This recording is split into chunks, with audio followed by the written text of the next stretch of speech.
தேசிய அளவிலும் மீண்டும் பிஜேபியே ஆட்சி அமைக்கும் என்பது என் கணிப்பு. தமிழகத்திலும் அதோடைய இந்த என்டிஏவின் வாக்கு சதவீதம் கண்டிப்பாக உயரப்போகிறது.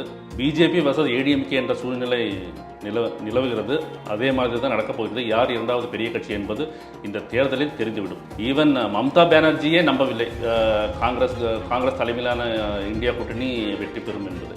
மம்தா பானர்ஜி அவர் முடியாது என்று சொல்லிவிட்டார். வேறு காரணங்களுக்காக ஸ்டாலினும் போகிறேன்னு சொல்லி டிக்கெட்டெல்லாம் புக் பண்ணிவிட்டு கடைசி நிமிடத்தில் அவரும் கேன்சல் பண்ணிட்டார்.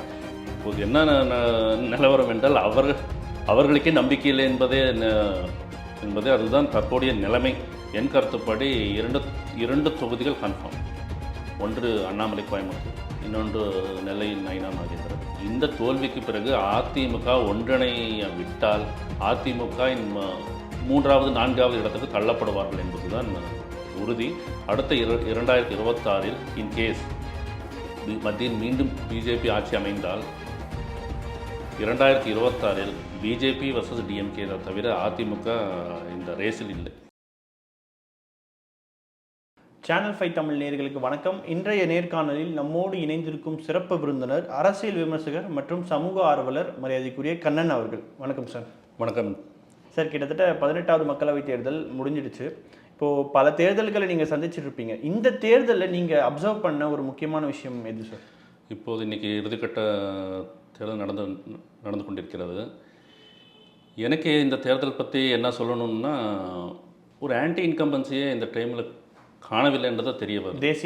தேசிய அளவிலும் சரி தேசிய அளவில் ஒரு ஆன்டி இன்கம்பன்சி இல்லைன்னா ஒரு 10 ஆண்டுகள் ஒரு பிஜேபியின் ஆட்சி இப்போ மூன்றாவது தடவையாக நீங்கள் பார்க்கணுன்னா ஆல்மோஸ்ட் அட்லீஸ்ட் ஒரு 50% ஆச்சு ஆன்டி இன்கம்பன்சி இருந்திருக்கணும். போலிங் சதவீதமும் ஹையராக வந்திருக்கணும். அந்த மாதிரி தேசிய அளவில் அந்த மாதிரி ஒன்றுமே தெரியவில்லை. என்னை பொறுத்தவரை தேசிய அளவிலும் மீண்டும் பிஜேபியே ஆட்சி அமைக்கும் என்பது என் கணிப்பு. ஓரளவுக்கு நம்மால் யூகிக்க முடியும் என்று நினைக்கிறேன். இல்லை, இந்தியா அலையன்ஸோடைய பர்ஃபார்மன்ஸ் நீங்கள் எப்படி சார் மதிப்பிடுறீங்க? சார், இந்தியா அலையன்ஸ் பர்ஃபார்மன்ஸுங்கிறது நீங்கள் முக்கியமாக நம் தமிழகத்தை பொறுத்தவரை நன்றாக உள்ளது, அதை மறுப்பதற்கில்லை. பட் நீங்கள் வட இந்தியாவிலும் பார்த்தீங்கன்னா கர்நாடகா, வட இந்தியா மற்றும் குஜராத், அப்புறம் ஈவன் வெஸ்ட் பெங்கால், தெலுங்கானா, ஆந்திராவை பார்த்திங்கன்னா is much better then last time என்று தான் என் கணிப்பு. தமிழகத்திலையும் அதோடைய இந்த என்டிஏவின் வாக்கு சதவீதம் கண்டிப்பாக உயரப்போகிறது. இது தமிழகத்தை பொறுத்தவரை பிஜேபி வர்சஸ் ஏடிஎம்கே என்ற சூழ்நிலை நிலவுகிறது. அதே மாதிரி தான் நடக்கப் போகிறது. யார் இரண்டாவது பெரிய கட்சி என்பது இந்த தேர்தலில் தெரிந்துவிடும். சரி, இப்போ ஆன்டி இன்கம்பன்சி இல்லைன்னு நீங்கள் சொல்லியிருந்தீங்க. ஆனால் ஒரு 10 ஆண்டுகள் ஒரு அரசாங்கம் இருக்கும் பொழுது நிச்சயமாக ஒரு தேசிய அளவிலையும் சரி அல்லது மாநில அரசாங்கத்தில் பல இடத்துல பாஜக ஆளும் கட்சியாக இருக்கும்போது அங்கே ஒரு செட்பேக் ஏற்படாதுன்றது எப்படி சொல்கிறீங்க? அது செட்பேக் ஏற்படும்னா அதுக்கு முன்னாடி என்ன, ஒரு 400 சீட் இப்போ இந்தியா கூட்டணியே நீங்கள் பார்த்தீங்கன்னா அவங்க பிஜேபி 400 சீட்டு வெல்ல முடியாது, 370 ப்ளஸ் வெல்ல முடியாது என்று சொல்கிறார்கள் தவிர நாங்கள் ஆட்சி அமைப்போம் என்று சொல்வதில்லை. இப்போ ஃபார் எக்ஸாம்பிள், சிம்பிள் எக்ஸாம்பிளுக்கு சொல்லணும்னா, என்டிஏ கூட்டணி பிஜேபி 90%, ஃபார் எக்ஸாம்பிள் 90% ஸ்டூடெண்ட்டுன்னு வச்சுக்கோங்க. 90% already is having the percentage. அவங்க என்ன சொல்கிறாங்க, நாங்கள் இந்த தேர்தலில் 95% எடுக்கிறோன்னு சொல்கிறாங்க. பட் நீங்கள் இந்தியா கூட்டணி பார்த்தீங்கன்னா அவங்க இன்னும் 20 to 25% இருக்காங்க. அவங்க நாங்கள் 35 எடுக்கிறோம் 35 எடுக்கிறோம் 80% எடுக்கிறோன்னு சொல்கிறத விட்டுவிட்டு பிஜேபியால் 95% எடுக்க முடியாதுன்னு சொல்கிறார்களே தவிர அவங்களுடைய பெர்ஃபார்மன்ஸ் நாங்கள் ஆட்சி அமைப்போம் என்பதை அவர்களாலே நம்ப முடியவில்லை என்பது தான் எனக்கு தோன்றுகிறது. அவர்களின் கணிப்புகளும் சரி, அவர்களின் காங்கிரஸின் நிலைப்பாடும் சரி, ஈவன் மம்தா பானர்ஜியே நம்பவில்லை காங்கிரஸ் தலைமையிலான இந்தியா கூட்டணி வெற்றி பெறும் என்பது. அதுதான் இப்போது ஜூன் 1ஆம் தேதி இந்தியா கூட்டணி தலைவர்களின் கூட்டம், ஆலோசனை கூட்டம் டெல்லி நடைபெறவிருந்தது. மம்தா பானர்ஜி அவர் முடியாது என்று சொல்லிவிட்டார். வேறு ஸ்டாலின் cancel காரணங்களுக்காக ஸ்டாலினும் போகிறேன்னு சொல்லி டிக்கெட் எல்லாம் புக் பண்ணிவிட்டு கடைசி நிமிடத்தில் அவரும் கேன்சல் பண்ணிட்டார். இப்போது என்ன நிலவரம் என்றால் அவர்களுக்கே நம்பிக்கை இல்லை என்பதே அதுதான் தற்போதைய நிலைமை. ஈவன் காங்கிரஸ் என்ன பண்ணிட்டாங்கன்னா இன்றைக்கி எக்ஸிட் போலுக்கு இந்த உங்கள் யூடியூப் சேனல்ஸ் இந்த மாதிரி இப்போ நியூஸ் சேனல்ஸில் வர அந்த ப்ரோக்ராமுக்கே அவங்களால் வர இயலாது என்று சொல்லிவிட்டார்கள். ஸோ அவங்களுக்கே அவங்க மேல் நம்பிக்கை இல்லை என்பது தான் தற்போதைய நிலைப்பாடு. ஆனால் பாஜக தரப்புலேருந்து பார்க்கும் பொழுது எதிர்க்கட்சிகளை வந்து ரொம்பவே வந்து ஒரு குறைத்து மதிப்பிடுறாங்க அப்படின்ற ஒரு விமர்சனம் இருக்குல்ல சார், இதை எப்படி பார்க்குறீங்க? அப்படி தான் நடந்துட்டுருக்கு. இப்போது என்னவென்றால் அதற்கு முழு முதற் காரணம் காங்கிரஸை தான் குற்றம் சொல்ல வேண்டும். காங்கிரஸ் அவங்களுக்கே அவங்க மேல் நம்பிக்கை இல்லை, அதுதான் காரணம். தவிர பிஜேபி மேலே நீங்கள் குற்றம் சுமத்துவதில் பிரயோஜனம் இல்லை என்பது தான் என் கருத்து. Congress is a tallest party. முதல்ல அவங்க மேலே நம்பிக்கை வைக்கணும். அவங்க மேலே அவங்களுக்கு நம்பிக்கை இல்லை. அவங்களுடைய சீட்ஸை வந்து அவங்க ஷேர் பண்ணுறதுல ஆல்மோஸ்ட் 50%, 25-75 ரேஷியோவில் வெளியில் கொடுத்துட்றாங்க. அப்புறம் மாநில கட்சிகள் ஆப்வியஸ்லி கண்ட்ரோல் எடுக்க தான் செய்வாங்க. அதற்கு முழு முதல் காரணம் காங்கிரஸ் தலைமையே. ஓகே, இப்போ தமிழ்நாட்டில் நம்ம எடுத்துக்கிட்டோம் அப்படின்னா இங்கேயும் வந்து ஒரு ஒன் சைடட் கேமாக இருக்கு இல்லையா? திமுக அலையன்ஸ் வந்து ரொம்ப வந்து ஸ்ட்ராங்காக இருக்குது அப்படின்னு சொல்கிறாங்க. ஸோ அவர்களுக்கான வெற்றி வாய்ப்புன்றது அதிகமாக இருக்குது இல்லையா? நீங்கள் சொல்வது 100% உண்மை. அது எப்போன்னா நாடாளுமன்ற தேர்தல் அறிவிப்புக்கு முன்பு ஒன் சைடட் கேம் தான், அது எல்லாத்தையும் அறிந்த விஷயம். ஆனால் இப்போது திமுகவின் ஒன் சைடட் கேம் என்றால் அவங்க 60% என்றால் பிஜேபியின் பெர்ஃபார்மன்ஸ் மினிமம் 30% பிஜேபியின் பெர்ஃபார்மன்ஸ் இருக்குது. இதனுடைய ஏன்னா நாங்கள் பார்க்கும்போது நீலகிரி, கன்னியாகுமரி, திருநெல்வேலி, கோயம்புத்தூர், திருப்பூர், பொள்ளாச்சி, தென் சென்னை மீது நம்பிக்கை இல்லை. அப்புறம் நீங்கள் பார்த்தீங்கன்னா இந்த தொகுதிகளில் கடும் போட்டி நிலவுகிறது. அதில் பிஜேபிக்கு வெற்றி வாய்ப்புள்ள தொகுதிகள்னு பார்த்தீங்கன்னா என் கருத்துப்படி இரண்டு தொகுதிகள் கன்ஃபார்ம். ஒன்று அண்ணாமலை கோயம்புத்தூர், இன்னொன்று நெல்லையில் நயினா நாகேந்திரன். நீலகிரி தொகுதியை பொறுத்தவரையில் டஃப் ஃபைட்டுங்க, 50-50. ராஜாவுக்கும் மத்திய அமைச்சர் எல் முருகனுக்கும் 50-50. இந்த அளவுக்கு ஒரு போட்டி அதிமுக கொடுக்க முடியவில்லை என்பது தான் மக்களின் வருத்தம், அது அதிமுக தொண்டர்களின் வருத்தம். இல்லை, அவங்க பாஜகவும் அதிமுகவும் பிரிஞ்சதே வந்து டிஎம்கேக்கு ஒரு அட்வான்டேஜாக போயிடுச்சா? அது 100%.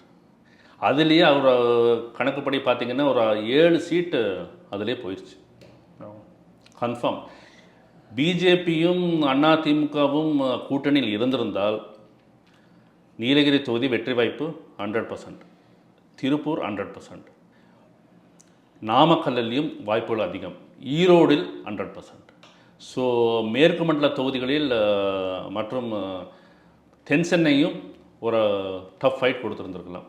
ஸோ தருமபுரியில் திரும்ப சௌமியா அன்புமணி ராமதாஸின் வெற்றி வாய்ப்பும் அதிகமாகவே உள்ளது.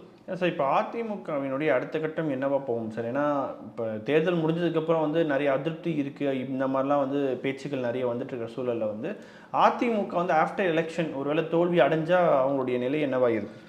அவர்களுடைய நிலை என்று பார்த்தால் இப்போ வந்து எலெக்ஷன் டைமில் நாங்கள் கண்கூட பார்த்த விஷயம், கோயம்புத்தூர், நாமக்கல், நீலகிரி தொகுதியை பொறுத்தவரையில் அதிமுகவின் தேர்தல் செயல்பாடு திருப்திகரமாக இல்லை என்பது தான் என்னுடைய கருத்து.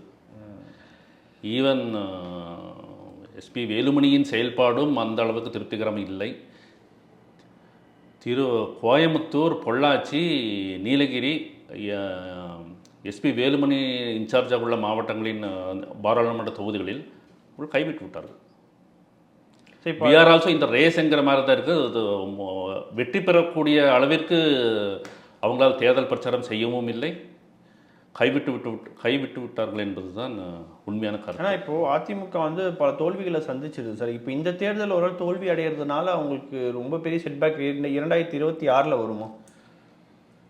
அது உண்மையான நிலவரம். 2026 அதிமுக பிஜேபியோடு கூட்டணி வைக்கவில்லை என்றால் அவர்கள் 3வது 4வது இடத்திற்கு தள்ளப்படுவார்கள் என்பதே என்னுடைய கருத்து. ஏனென்றால் திரு எடப்பாடி பழனிசாமி அவர்கள் முதலமைச்சராக இருக்கும்போது அவர் சொல்லுக்கு செயல்பட்டவர்கள், அவர் எதிர்க்கட்சி தலைவராக இருக்கும்போது அவர் சொல்லுக்கு செயல்படவில்லை. அப்போது பவர் இருந்தது. அனைத்து கட்சி நிர்வாகிகளும் அவர்களின் சொல்லுக்கு அடிபணிந்தார்கள். இப்போது அந்த நிலைமை இல்லை. இந்த தோல்விக்கு பிறகு அதிமுக ஒன்றிணைய விட்டால் அதிமுக 3வது 4வது இடத்துக்கு தள்ளப்படுவார்கள் என்பதுதான் உறுதி.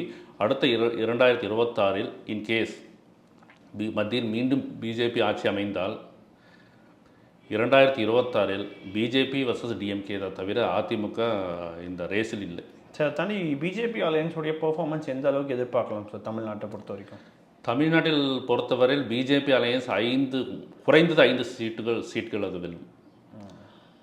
ஒன்று பொள்ளாச்சி, இன்னொன்று கோயம்புத்தூர், கோவை, தருமபுரி, நெல்லை, ராமேஸ்வரம், தேனி, மொத்தம் 6 தொகுதிகள். 6 தொகுதிகள் கள நிலவரப்படி வெல்லும். நீலகிரி தொகுதி 50-50. நீலகிரி தொகுதி பொறுத்தவரை 50-50.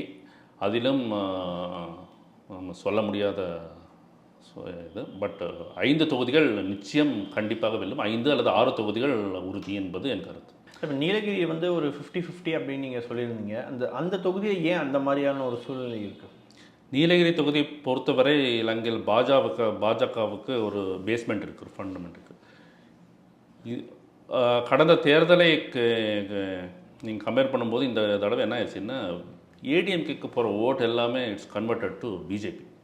அதிலும் குறிப்பாக உதகை, குன்னூர், கோத்தகிரி, கூடலூர் வட்டங்களில் ஏடிஎம்கேவுக்கு செல்லக்கூடிய வாக்குகள், குறிப்பாக சொல்ல வேண்டுமென்றால் படுகரின மக்களின், அவர்கள் ஆல்மோஸ்ட் ஒரு 2 லட்சம் வாக்காளர்கள் கொண்ட படுகரின மக்கள்